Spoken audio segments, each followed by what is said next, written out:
Welcome back to the channel everybody, this is Sudhindra again, and you can see the excitement in my eyes. There are two reasons for that. The first reason is this is the first unboxing in this channel, and the second reason we are going to unbox one of the most hyped phone in the recent times. Yes, I'm talking about OnePlus Nord. So I'll have a series of videos on this. One is going to be the unboxing, of course. The second one will be a detailed review from my side. The third one, I'm going to make a dedicated camera review. I am trying vlog style video, so do check it out. And the last, I want to see what the green tint issue is and how real it is and how it is going to impact you or me in the real life. But before we go there, if this is your first time here, consider subscribing to the channel and ring the bell to get notified whenever I post an awesome tech video. Friends, I have a target of reaching 1000 subscribers by the end of this year, and I can achieve that with only your support. And we are starting now. Alright guys, let's start with the unboxing itself. I want to start with this painting here. This is my 6-year-old daughter has drawn this. It's a cat. Hopefully you like it. In future, I will have these kind of paintings as props in my videos. So let's keep it here. So let's come to the box itself. You have the Nord branding here, which is little shiny. I'm not sure whether you can see or not. It's little reflective. And the half cut Nord font is something that I really like. See if you can see it.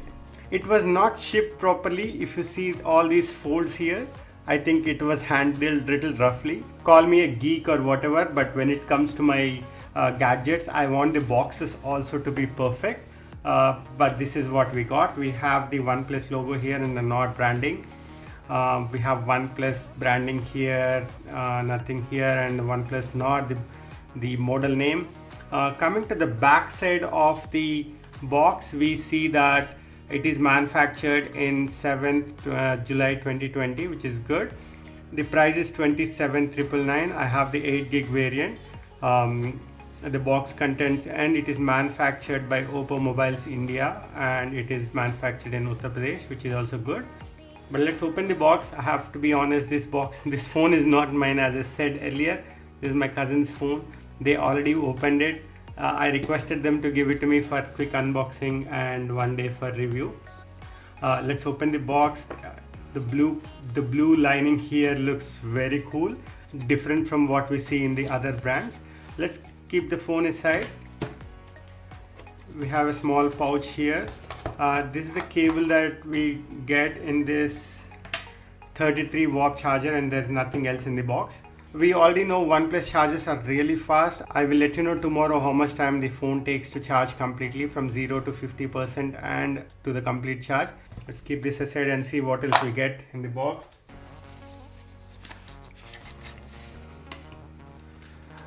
Okay, there is another small box here and a TPU case. We'll come to the TPU case in a moment. This small box has a SIM ejector tool. Okay. We have a SIM ejector tool. Let's keep it. We will see. We'll try to use it. We have the OnePlus stickers. OnePlus is doing this from long time. They are following Apple in this, but that's what we get. We have a bunch of books here. We have Red Cable Club membership. So if you have this Red Cable Club membership, you can access some of the OnePlus accessories for little lesser price, or you will get some additional discounts or whatever, but which is a good thing. Some other paperwork we generally don't read. Let's keep it aside. Coming to the TPU case, this looks like a very cheap case, but compared to Xiaomi, this is a high quality case. But I have to tell you, compared to my earlier phones, OnePlus 7, OnePlus 5T, the case that I got was extremely strong, better than this. This sits snug with the phone, which is again a very good thing.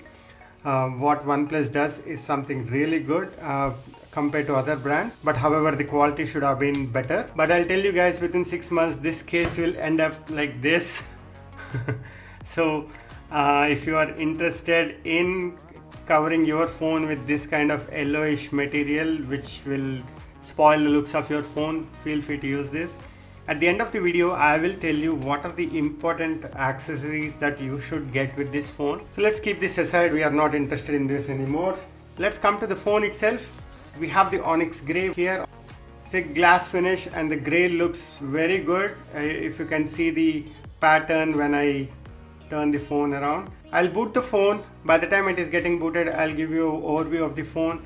You have the OnePlus standard alert slider, and I feel every phone should have this. There is a secondary microphone here. You have the volume rocker on the left side of the phone, and on the bottom you have the primary microphone, USB-C, and primary speaker. Unfortunately, there is no 3.5mm jack. We all know that. The entire frame here, even though it is shiny, it is made of plastic, shiny metallic paint coating on the top, so you have to be very careful about this painting. Even if any coins touch these, there is chance of the paint getting chipped off, so make sure you get a case for this. The display comes with 90Hz refresh rate and 180Hz touch sampling rate, which is actually very smooth, but I don't see much of an improvement from my 60Hz refresh rate display that I am using right now. Even in the peak brightness here in indoors, it might be looking bright, but when I take it under the direct sunlight, it looks pretty dull. Compared to OnePlus's AMOLED displays, this is not that bright. Coming to the preloaded apps, we know that OnePlus Oxygen OS is a clean operating system, unlike your Xiaomi or Realme's bloated operating systems. Even OnePlus started coming with Amazon, you have Facebook, you have Instagram, you have Netflix. Now one might say that you use all these applications on your daily life, which I'm happy, but I don't think Oxygen OS, which is named as the cleanest OS, should not come with these kind of bloatware. On the rear, it's a quad camera setup, the 48 megapixel primary camera, the 8 megapixel ultra wide sensor, the 5 megapixel depth sensor, and the 2 megapixel macro sensor. I will come up with a camera review separately where I did a vlog style review.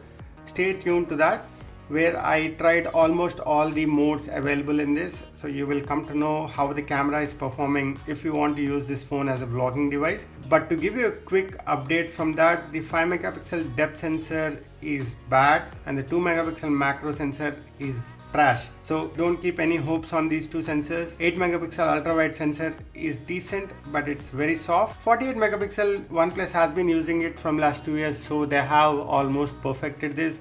So we see photos with good details. It defaults at 12 megapixel, which is also really good, but you can scale it up to 48 megapixel and take some really detailed photos. Coming to the front, it has a 32 megapixel main sensor, which took really good photos, and the 8 megapixel ultra wide sensor also is decent enough. What I did was, the moment I got the phone, I received an update, so my camera review is after installing the update, so it's almost as new as possible. It runs on Android version 10 and it has Oxygen OS 10.5.3. this is the latest one. Coming to the storage, it's, as I said, it is a 128 gig variant. I have not installed anything yet. When we go to storage, about 27 GB out of 128 is used and only 100 GB is left. So guys, keep this in mind. If you are buying a 64 GB variant, out of that 27 GB is gone out of the box, so you will be left with what, around 35 to 40 GB of internal storage, which I'm telling you is not at all enough. So please don't buy the 64 gig variant. If you are seeing the flickering right now, it's because I'm shooting at 50 fps and the screen is at 90 fps. So it's not the problem with the screen, or it's not the problem with the camera. It's because these two are not in sync. Let's see if we can change the screen refresh rate to 60 fps and if the flickering will vanish. Yeah, let's see if we can scale it down to 60 fps. Are we still getting any flickering on the camera? It should not be. The other setting I did was, it default came with vivid colors. I like the natural colors. If you see the difference, it's more pleasing for me. But if you like vivid, you can go ahead and switch it back. Coming to the security, I have set up my fingerprint, and as like any other OnePlus phone, this is very fast. Friends, if you're liking this video, hitting a like button will motivate me a lot to make more content for you. Even though I have the camera review coming, let's quickly take few samples here. If you see, the camera defaults at 12 megapixel, we can increase it to 48 megapixel if you're seeing in the screen. I'm not sure whether it's clear or not. Is it clear now? We'll take few snaps of this toy. The reason why I selected this toy is we have orange, we have yellow, black, green, and we have blue. So we can clearly see how OnePlus is reproducing the colors.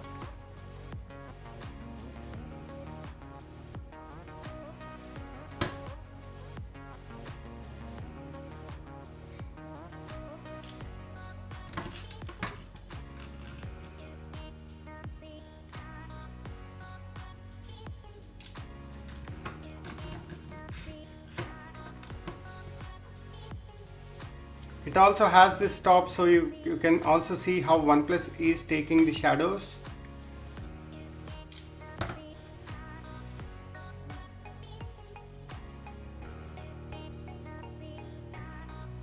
So you can see the good amount of details is captured in 48 megapixel mode. But when you zoom it, you can still see the screws having some text on the top, which is good. You go to ultra wide.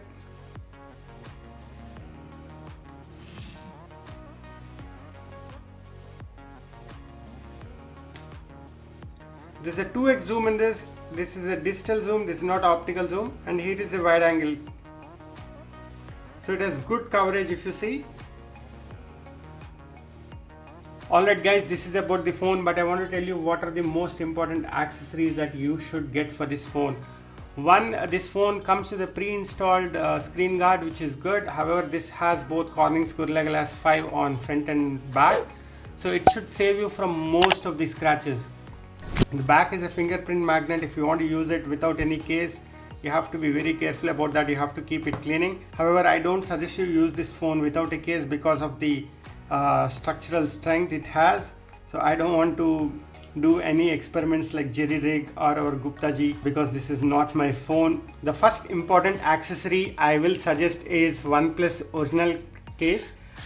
This is a matte finish. It has a matte finish or sandstone finish, and it is pretty strong by itself, and in my opinion this will give you extreme durability compared to the TPU case that you get in the box, which will offer you some security from drops, but this is the best I have to say. It's about 800 is what I was told, and once you keep this, the phone actually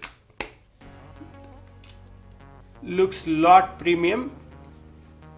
You have other colors also in this. I seriously suggest this because that kind of increases the structural strength of the phone. I still ask you to be very careful with the phone. The second accessory that I want you to get is, since the phone doesn't have the 3.5mm jack, you should get a Bluetooth headphones. And since this is a OnePlus phone, I suggest OnePlus Bullets Wireless Z. And in my channel, once we reach 500 subscribers, I will give away one. You might have seen many people unboxing this phone already, and I know that you are eagerly waiting to unbox your own phone. So I wish you all the best and congratulations for your new purchase. However, if you are buying OnePlus Nord, there are few precautions that you have to take, and I'll be telling all those in my OnePlus Nord series of videos. So stay subscribed and do watch all the videos. I'll do my best to answer every question. So if you have any questions at all, leave them in the comments below and I will reply back soon. That's all for this video, folks. See you in the next one. Till then, stay hungry.